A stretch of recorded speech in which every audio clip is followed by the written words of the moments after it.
안녕하세요. 저는 드림학교에서 기독교 대안교육을 받고 있는 2학년 정다은입니다. 저는 가치 있는 교육은 무엇일까에 대해서 친구들과 많은 이야기를 나누고 있습니다. 공교육을 받는 학생들은 경쟁하며 주입식 교육을 받느라 스트레스를 받는 부분이 있죠. 저는 드림학교에서 받은 수업 방식과 제가 유년기 시절에 체험했던 활동들을 여러분께 소개해드리고 몇 가지의 좋은 교육 방법을 함께 나누기 위해 이 영상을 찍게 되었습니다. 먼저 드림학교에서는 학생들의 적성을 살릴 수 있는 교육을 합니다. 목공, 희곡, 중국어, 합창, 작곡, 미술, 웹개발, 교육, 환경, 세계 시사 등 다양한 과목 중에 학생들이 자신의 적성을 살려서 자신의 달란트를 개발할 수 있는 수업을 자유롭게 신청할 수 있습니다. 그리고 한 학기 동안 그 분야의 전문성을 가진 선생님과 그 수업을 배우고자 하는 열의를 가진 친구들과 함께 체계적이고 즐겁고 깊이 있는 교육을 받습니다. 이런 교육은 학생들이 자신의 진로를 개발하고 깊은 탐구 정신을 가지도록 도와줍니다. 샬롬 메이슨도 학생들이 인격체로서 자유롭게 자신의 배움을 만들도록 했고, 독립성과 화합성이 어우러진 커리큘럼을 쌓으며 다 함께 융합할 수 있는 교육을 했습니다. 다음으로는 제가 유년기 시절에 받았던 직관 교육에 대해 나눠볼 것인데요. 경험과 창의를 동반한 직관 교육입니다. 저는 2살, 3살 때부터 감각을 키울 수 있는 직관 교육을 받았습니다.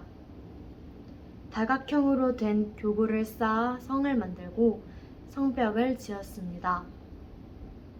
그것은 공간과 조화를 표현하는 작품이 되었고, 그때를 사진으로 다시 보면 제가 가진 생각을 마음껏 표현했던 기억에 굉장히 행복하고 자유로운 느낌과 자부심이 듭니다. 저는 숫자 카드와 교구를 이용한 보드게임을 하며 수 사이의 관계와 덧뺄셈을 배웠고, 그런 활동은 재미있는 놀이로서 유연한 학습으로서 제 머리와 몸의 기억으로 남았습니다. U자형 교구도 인상적인 기억으로 남는데요.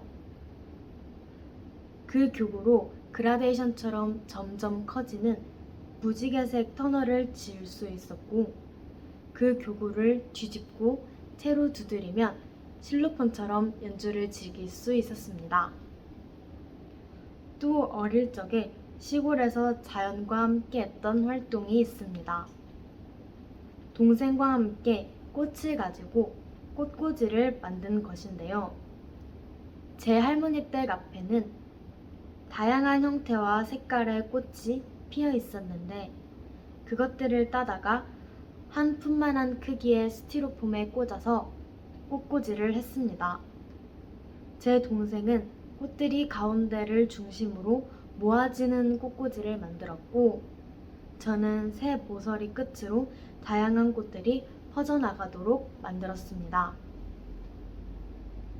자연을 직접 손으로 만지면서 느끼며 저의 예술품을 만드는 기억은 매우 즐거웠고 오감이 깨어있음을 느낄 수 있었습니다.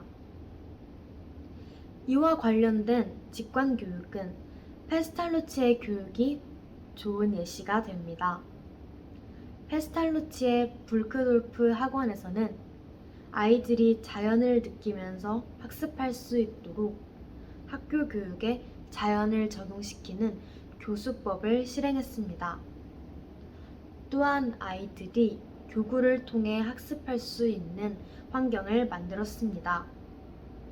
그래서 아이들은 반복되는 교구 훈련으로 머릿속에서 단순하게 도표를 그리며 자발적으로 문제를 풀 수 있는 능력을 길렀습니다. 이처럼 아이들과 학생들에게는 직관을 발달시키는 활동이 효과적이며 소리와 영상과 감각이 함께하는 시간에 집중력과 몰입력이 좋아집니다. 다음으로 드림이 학교에서 연극 수업을 했던 경험을 소개해 드리겠습니다. 연극 수업에서는 실제로 극단 활동을 하시는 강사분을 모셔서 친구들과 함께 직접 대사를 치고 표정을 짓고 감정을 분출하며 각자가 살아온 삶의 이야기와 현재 느끼는 감정들을 나눴습니다. 저희는 머리로 연극에 대한 교양을 쌓고 연극의 맛을 온몸으로 느꼈습니다. 저희는 연극 수업의 결과물로 서울의 대학로 소극장에서 민복기 작가님의 행복한 가족 연극 공연을 했습니다.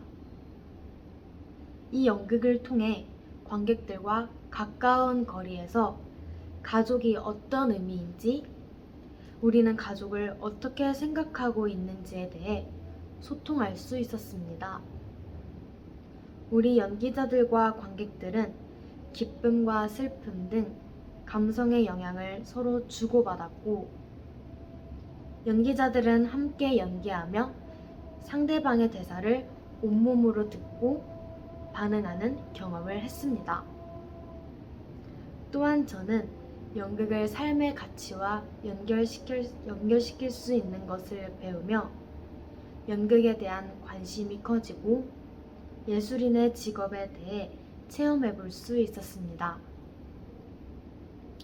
연극의 경험은 온몸의 세포를 열어 현장에서 배울 수 있는 황금 같은 기회였습니다.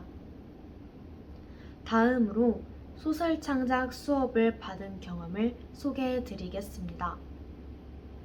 소설을 창작할 때 학생들은 야외로 나가서 소설의 소재가 될 수 있고 자신의 관심을 끄는 모든 것들을 관찰하고 난 뒤 오감으로 느낀 감각들을 총동원해서 소설을 씁니다. 저는 평소에 글 쓰는 걸 좋아했는데 이 기회를 통해 더욱 즐겁게 소설을 쓰며 소설가가 글을 쓰는 것에 가치를 느끼고 존경심을 가지게 되었습니다. 이와 비슷한 예시로 페스탈로치가 실행했던 지리 교육에 대해 말씀드리겠습니다. 페스탈로치는 지리 교육을 할 때 직접 야외로 나가 계곡을 관찰한 뒤 계곡의 지형을 점토로 표현하고 다음 날에는 좀 더 높은 곳에서 관찰하며 완전히 내려다 보이는 분지를 형상화함으로써 학생들이 지도를 올바르게 읽는 법을 익힐 수 있도록 도왔습니다. 저는 드림이 학교에서 직관 교육을 받을 때 배운 것들을 더욱 또렷하게 기억하고 다양한 아이디어들이 자유롭게 나오는 것을 경험했습니다. 또한 직관적인 교육은 창의적인 사고를 키워주며 학생들이 미래 사회에서 살아갈 때 필요한 뛰어난 능력을 길러줍니다. 직관적인 교육은 감성을 발달시키며 세상과 당당히 소통할 수 있는 자신감을 발달시킵니다. 그래서 직관 교육은 미래 세대에 큰 중요도를 차지하고 있습니다. 이 영상을 보신 여러분들도 페스탈로치의 지리 교육과 교구를 사용하는 교육, 자연을 가까이서 경험하는 교육, 드림이 학교의 직관적인 교육 등을 적용해 보시길 바랍니다. 그럼으로써 지성과 감성을 동시에 끌어올리고 삶과 배움을 연결시키는 교육의 맛을 느껴보면 어떨까요? 지금까지 영상을 시청해 주셔서 감사합니다.